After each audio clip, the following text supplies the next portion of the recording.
¿Qué tal chicos de kmanus? Si les gusta el contenido de todo lo que es NFT Gaming, aunque esté en Los Ángeles de vacaciones, acá estamos. De hecho no estoy de vacaciones, vine a dar una charla, pero no importa, supongamos que sí. Miren, les voy a contar porque es importante. Aparte de mi canal de Twitch, de Instagram, de Twitter y todo el apoyo que me están dando, que les agradezco de corazón, les voy a pedir también que sigan a Ripio porque se vienen las becas Ripio y voy a estar sorteando, con lo cual las condiciones son las de siempre. Seguirlos en Instagram, en Twitter. Las becas están listas y les empiezo a dar a partir de este fin de semana, ¿sí? A partir de ahí empiezo a repartir todas las becas que nos invitó y bueno, nos apoyó Ripio, así que Ripio, muchas gracias, la verdad. Que cumplieron y nos dieron ahí las becas para poder sortear. Ahora, dicho esto, pude entrevistar a Gijos y pude entrevistar a Siori, ¿no? Son devs de Axie Infinity y me tiraron toda la data. Prometí esta entrevista y acá la tenemos.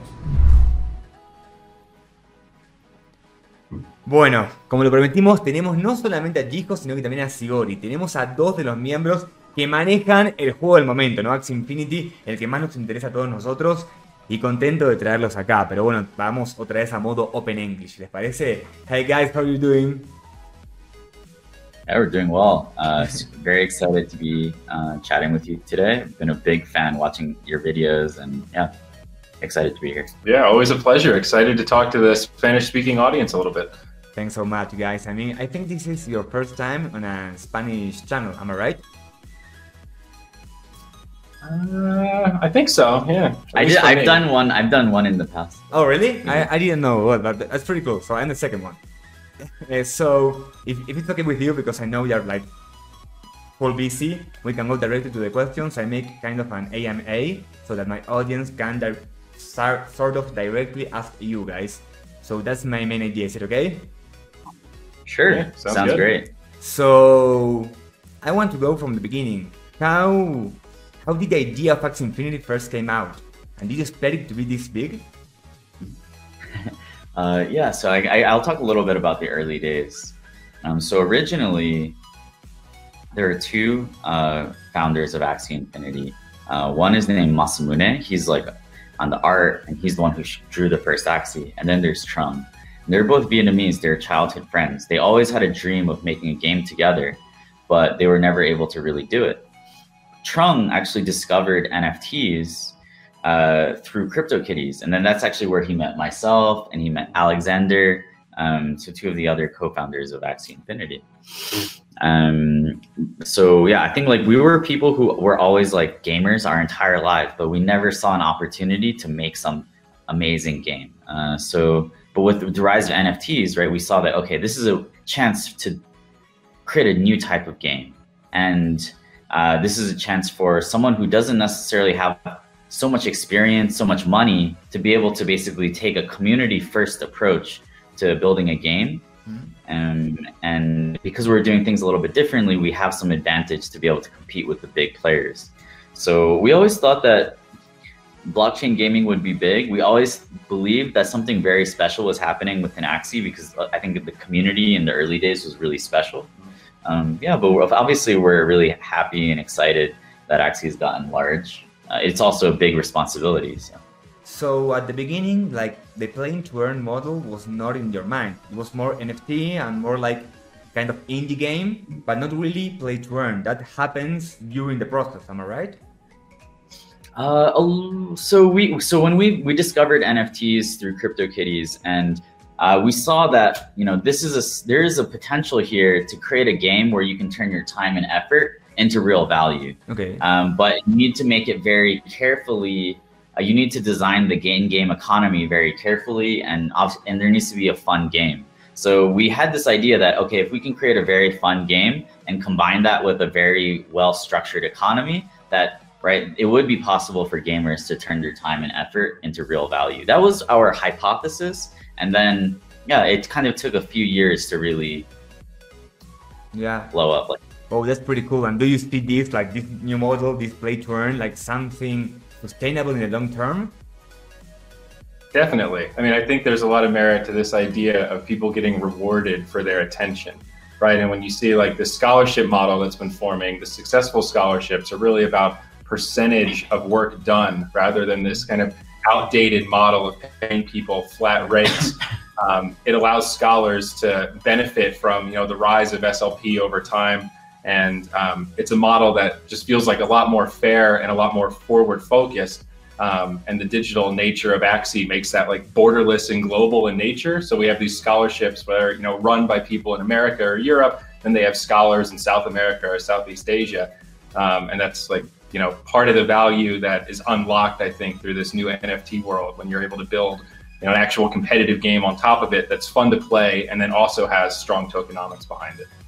Yeah, that's pretty, and you touched there a point, colors, which people have mentioned a lot, and they are relating SLP, which I have to talk about because like the main question that people is asking, SLP and scholars, they relate it as a problem, that scholars have the fault on this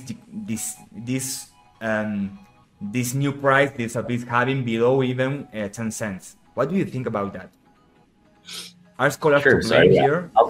Yeah, so I'll talk about it first, right? So first, we're really excited, and we think it's amazing that there are so many people across the world that have come to rely on Axie as a source of income. We think that's really important. That's really amazing, and we see it as a responsibility that we need to be very careful about. I think, right, like there are many factors when it comes to like the SLP price. Like I also want to stress that SLP used to be 0.4 of a cent. So even 10 cents, this is much larger. This is a good price, I think, for many scholars in the world. You're still able to earn much more than your minimum wage. The price of SLP is going to be very volatile, to be honest, over the long term, because it is priced like a commodity, like wood or heating oil. So it's going to be subject to big fluctuations, and maybe sometimes we're going to be growing really quickly, sometimes we're not going to be growing as quickly. Right now, we're in a situation where we had a huge growth spurt over the last couple of months, and now we're waiting for a few upgrades, right? Like Ronin Dex. We also need to upgrade the server so that we don't face the same situation that we faced in July, right? Like where the entire server was down. Because I remember, yeah. Yeah, it gets really hard to predict. Like I haven't been on the team for that long. It's just over 5 months now. When I started, we had like 50,000 daily active users, and part of my mission was, Sayori, figure out how to help us unlock hypergrowth. Like how do we start adding zeros to the end of this? Before I could even come up with a plan and implement it, we started seeing that scholarship explosion and the hypergrowth start. And very quickly, my job scope shifted to how do we manage crazy growth? We had some other plans for esports that had to be slowed down because the servers just simply couldn't handle it. So we have to be really careful about just anticipating that growth and making sure we're ready for it. We don't want the servers to ever go offline like that again if we can avoid it. Yeah. So there are a lot of factors. But I think like the number one thing that I want people watching to come away with is that, we care. We really understand that a balanced and sustainable economy is very important for the long term of this project. But I'll also say that sometimes we need to take a step back and take a look at the longer term perspective. Okay. And yeah, like there is some volatility, and it can be very painful, right? Especially because many of our players, 50% of you, have never used cryptocurrency before. That's really like a huge victory to me. That's amazing. But we're also dealing with people who have never, like even something like as big as Bitcoin or Ethereum has gone down 95% in the last couple of years, actually, right? So SLP, it's going to be very volatile. I think people need to understand, and I want to set this expectation that it is going to be something that is going to, fluctuate quite in a large manner over time. This is the nature of cryptocurrency, but this is also the nature of commodities. So yeah, but in general, like we want to ensure that we're hitting our roadmap. We are making sure that on the long run, things are reasonably well balanced, and that we're able to help our players. Yeah, I get it. In fact, some things that you have just mentioned, for example, during this hyper growth that you had, it was like, I think I read it was like 40% a week, something like that. Yeah, it was like really crazy. That's another level. So during that period of time with an SLP in 30 cents, people get used to that. Now it's kind of hard for them to see maybe 10 cents. I mean, when I first joined, it was, I think it was 4 cents, I think it was. So yeah, I know, and I kind of understand why people say, okay, why is going down? And maybe they are afraid. So that's kind of the message it's cool to be giving. And you have mentioned it quite well. There's a lot of people really new in the scene, and not only X Infinity, in the whole crypto scene. So it's normal to be afraid. Some people even say, okay, I put here my savings and see if I can make a life, or maybe help me not only work, but also Axie help me make my everyday life. And that's even a responsibility. You know, guys, you have a lot of pressure in your shoulders. Yeah, it's important to remember too that a lot of our users aren't only new to crypto, but they're also new to banking and financial tools in general, right? A large portion of the world doesn't have access to easy access bank accounts or credit cards or loans or, you know, investments and that kind of thing. So again, that's like very exciting and a source of pride for us that people are learning about these tools and getting access to them through our game. But it also means that, you know, I think we need to do some education and continue conversations just like this to make those people feel a little bit more at ease, because, you know, what's new and unknown is scary. You know, definitely.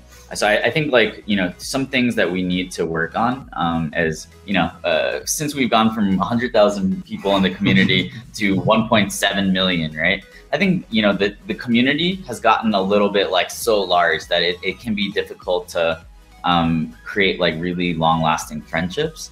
I think that also our educational content might need a facelift, especially for people who are super new to crypto. And multi-language as well. You know, we've been sort of all English focused, but resources, and that's part of my job. And now, like, programmatically, Paul, he's in charge of the support desk, is working on official communications in other languages. You know, we've launched the Axie, a Spanish server, the Axie Filipino server, and we have a few more. I think the Brazil server is just about to launch for Portuguese. So yeah, that's part of our mission as well, is spreading the word to other cultures and languages for better access.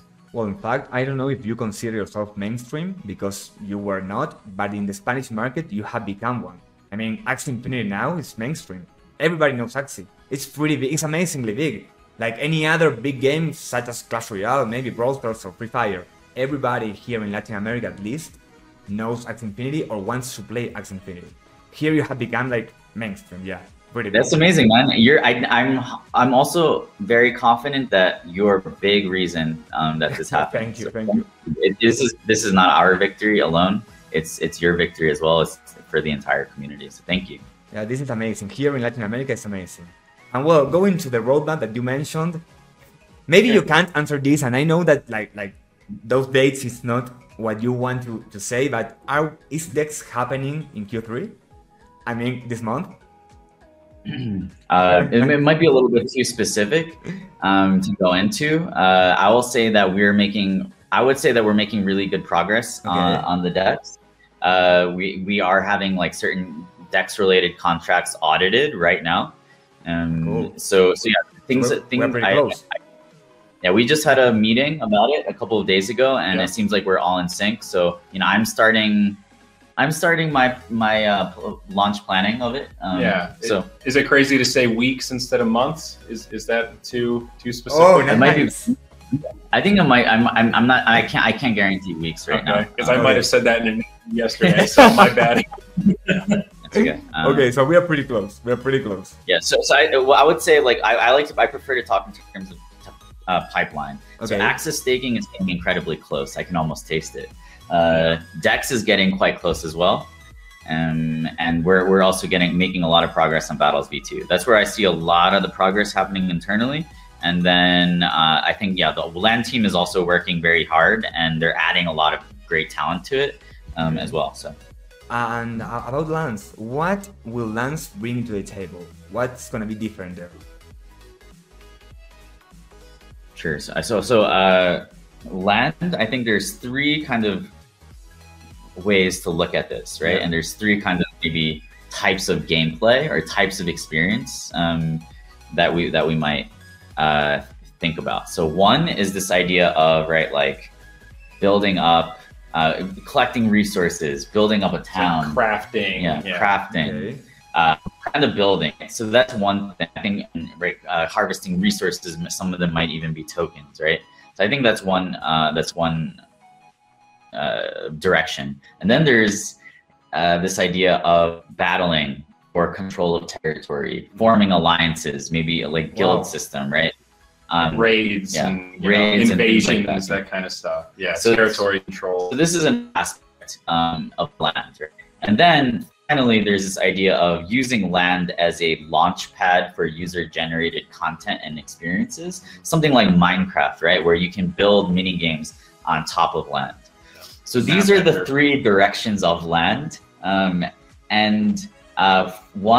now, we're choosing to focus our resources on the first kind of path, right? Where it's focusing on crafting, building, collecting resources, right? And I think like the art and making sure that that is good is going to be like the bedrock, the foundation of land gameplay.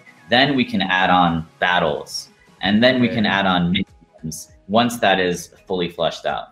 So we're gonna have like the first release, and then we're gonna have like upgrades to go like further into land gameplay. The way that we usually do things, right, is that we will release it and then upgrade over time. I would have even liked to have done that with the current battle system more, but it's kind of like we released it and then we went into development for the Battles V2, which is kind of like similar to the current battle system, but with a few key upgrades. Yeah. And for example, because you mentioned kind of the SDK then, like the third part, and how powerful will this be? For example, just to mention an example, not only a game, maybe can come, I don't know, like McDonald's, and say I want to have my McDonald's in-game, in the Axie Infinity Metaverse. Can I have it? Can I sell a burger for SLP and have it in a real life burger in a house delivered? Something like that. It's like going to another level, but I love the idea.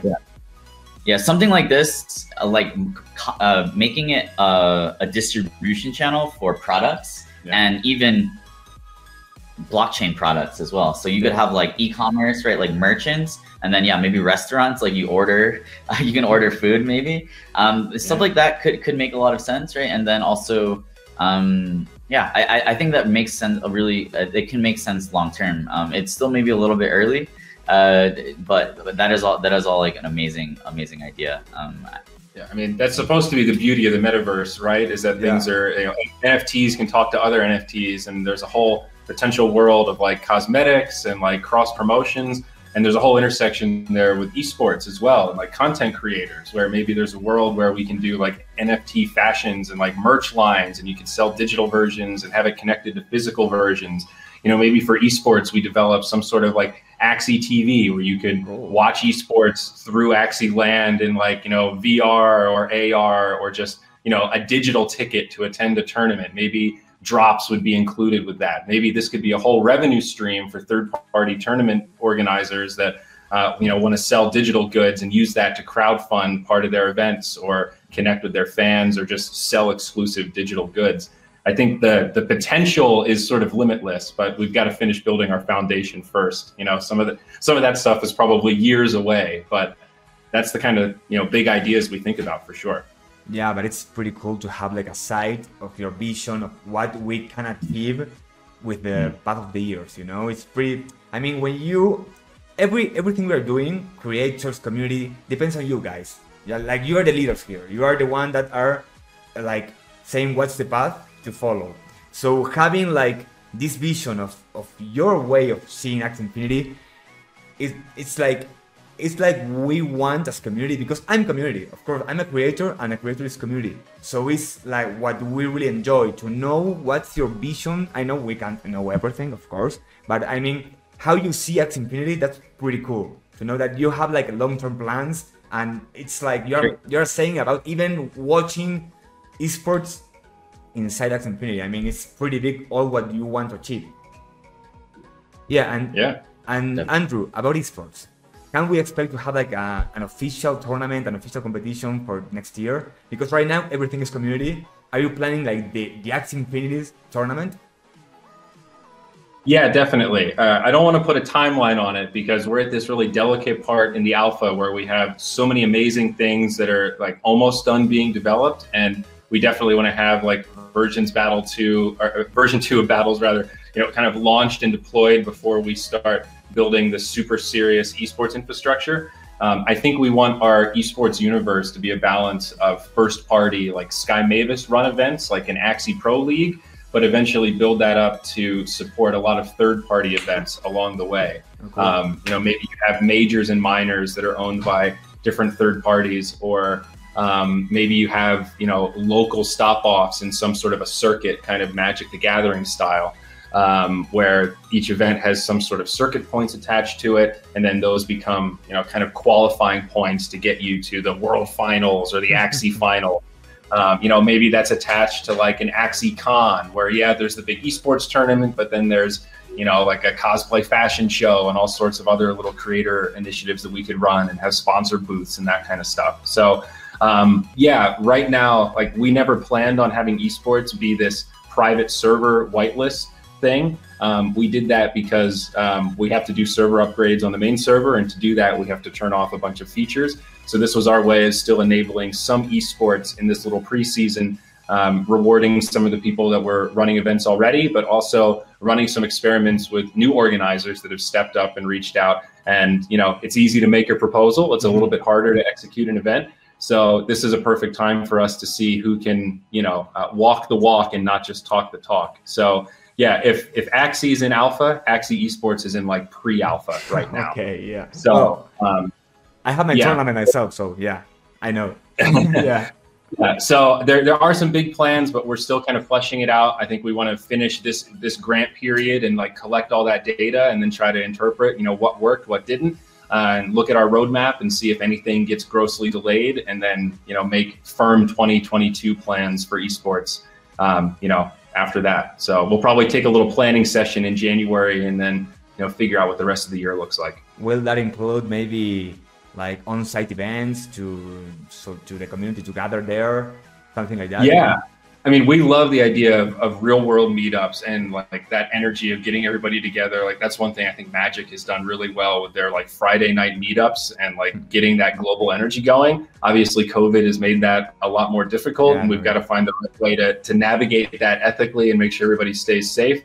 But yes, absolutely. I think a huge part of our vision is enabling more and more, real world physical meetups so Axie folks can meet each other. And that's what community is all about, right? Like taking these connections to the real world and making some friends and finding your neighbors that also play Axie. I mean, I just did that in my trip in Iceland.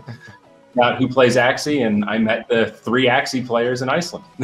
That's pretty cool. Guys, I know you're pretty busy. I don't want to take more time from you. I just want to conclude with one last question. How do you both see Axie Infinity in 5 years? 5 years. Wow. So I guess I'll go first. So I think, right, in terms of the game, I think Axie is only maybe 5 or 8% completed.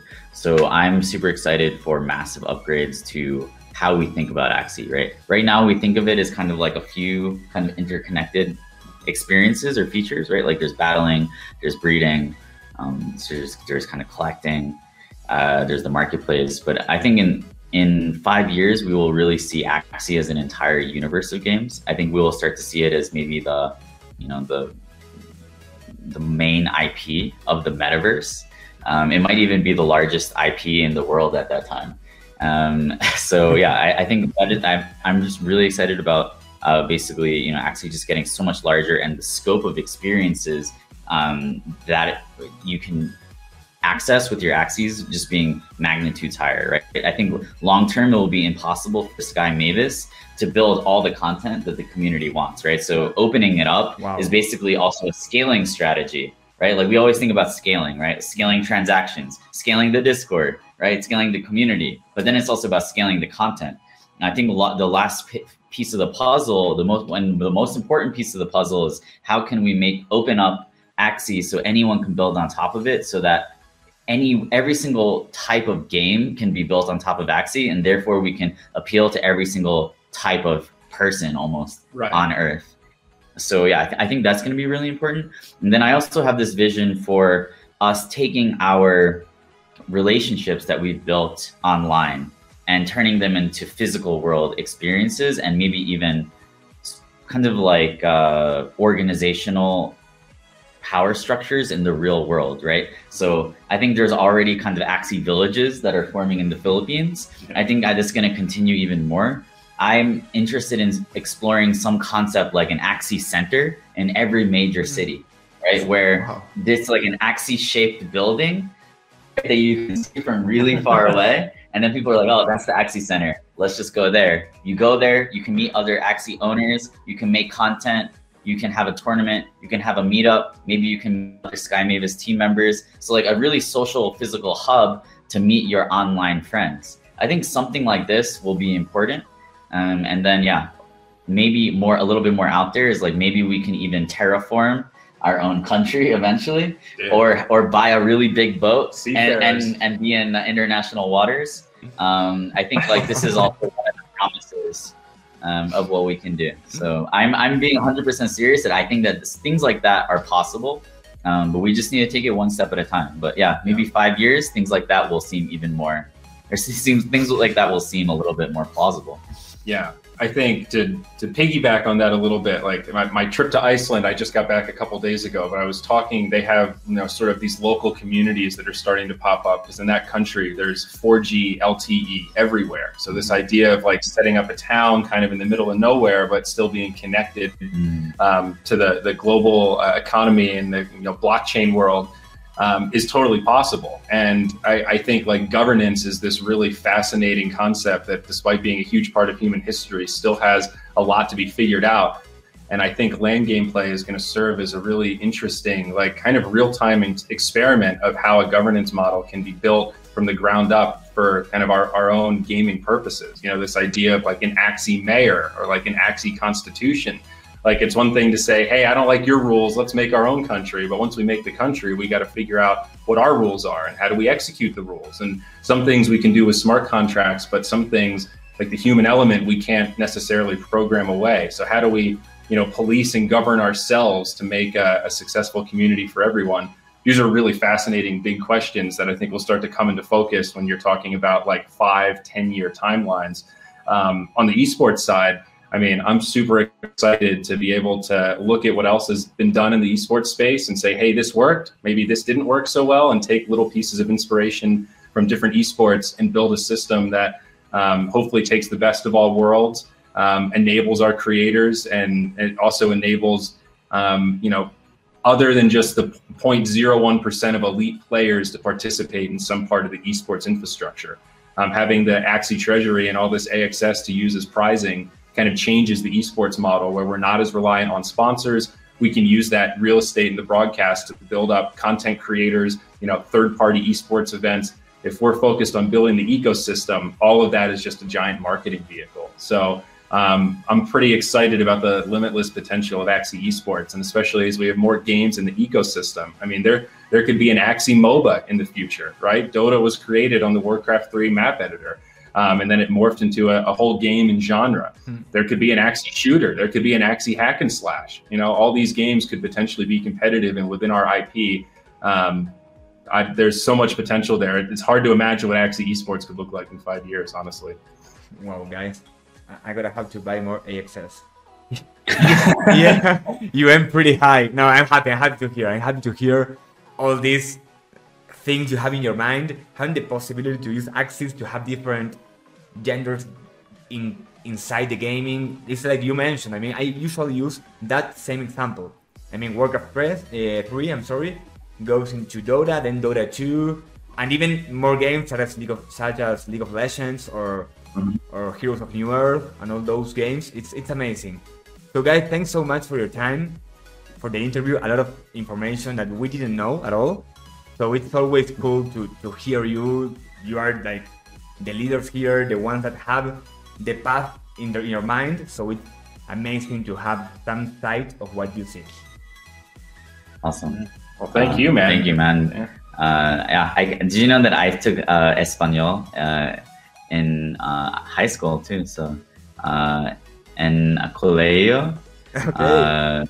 Estudio español con mis amigos.